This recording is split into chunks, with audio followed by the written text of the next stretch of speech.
history as good as your credit. Kaya kailangan pong pag-ingatan ang credit score, and we have a kababayan achiever in the field of finance giving us tips kung paano ba nako-compute daw yung credit score and what can we do to keep it higher.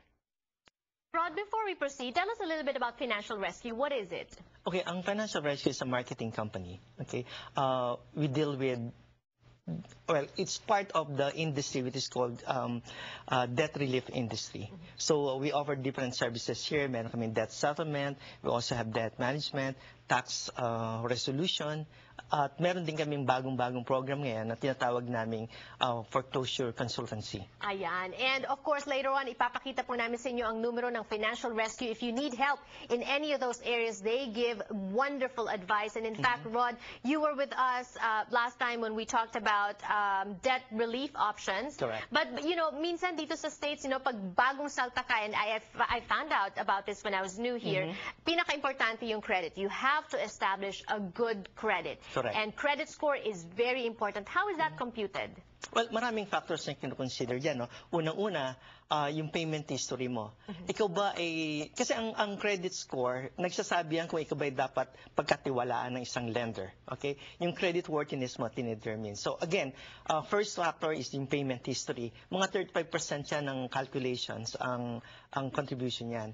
So tinitignan yan whether you're really good. Are you really paying your monthly dues on time, all the time, in all your accounts. Paano kung halimbawa nalilate ka ng mga 3 days, 2 days, 5 days, hindi 1 masyado week? yan. Hindi masyado yan. Pero let's say umabot ka ng 30 days, 60 days, 90 days, medyo malaki na yung impact niya. Yung mga delinquent. Oo. Yeah. So, correct. So, doon ka na nagkakaroon ng problema. Tinitignan din sa payment history mo kung may mga accounts ka na sa collection. O meron ka na bang lien? Or nag-file ka na ba ng bankruptcy? Okay? So, kino-consider lahat yan sa computation. Kino-consider din ba yung sinasabi nila pagka-credit card, di ba? Minimum payment due. Pag binabayaran mo lang yung minimum at hindi mo binabayaran ng buo. Okay, okay lang yon kasi pumapasok yun sa payment history mo na tama sa oras. Pero may ibang impact yun sa isang factor. Ayan, na kung saan tinatawag natin yung susunod, no? Na which is, magkano ba yung utang mo? Amounts owed, correct. Amounts owed. Kasi siyempre, pag minimum ka lang ng minimum, anong tendency? Ma-max out mo yung credit, yung limit mo. So, when that happens, mas malaking problema mo. Kasi meron tayong tinatawag na credit utilization.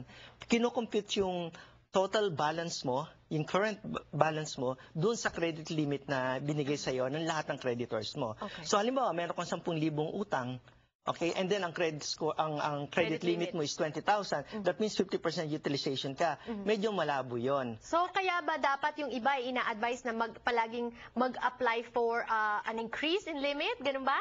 Well, hindi din maganda 'yon kasi pag nag-increase ka ng limit, that means gagawa sila ng hard inquiry.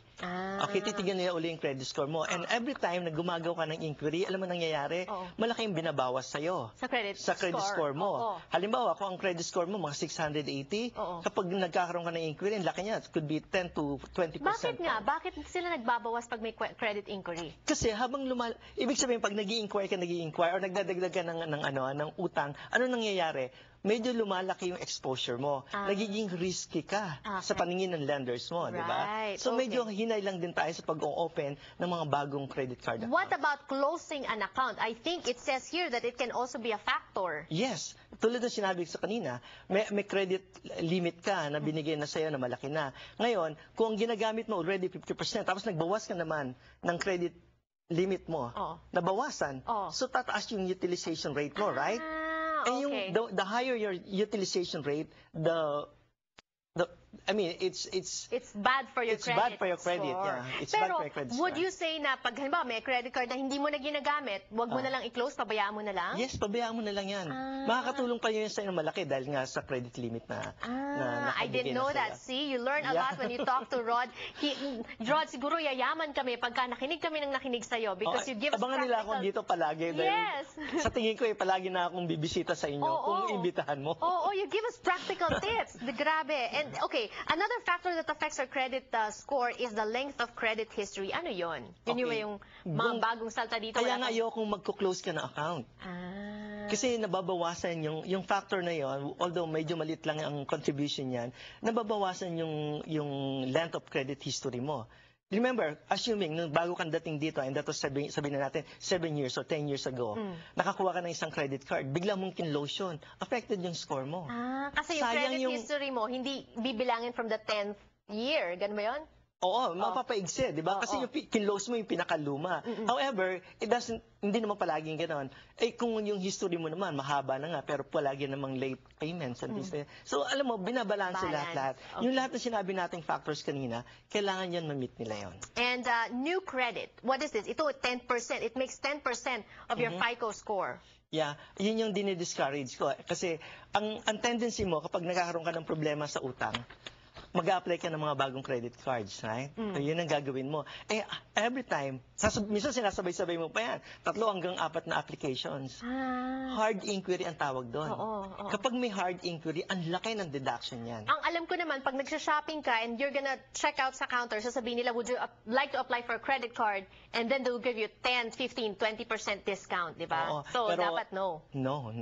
Hindi dapat basta ganon. Nakaplano dapat talaga ang paggamit ng credit. Kasi yung credit score mo, sabi ko nga, reflection niya kung gaano ka kagaling mag-manage ng finances mo. Correct.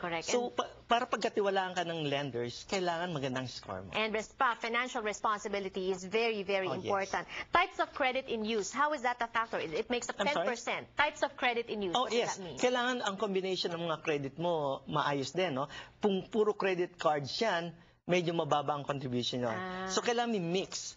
Pwedeng siguro, kotse. Mortgage. Correct. Yan. Student loans, you know? Pag medyo maganda ang mix, mas maganda ang score mo.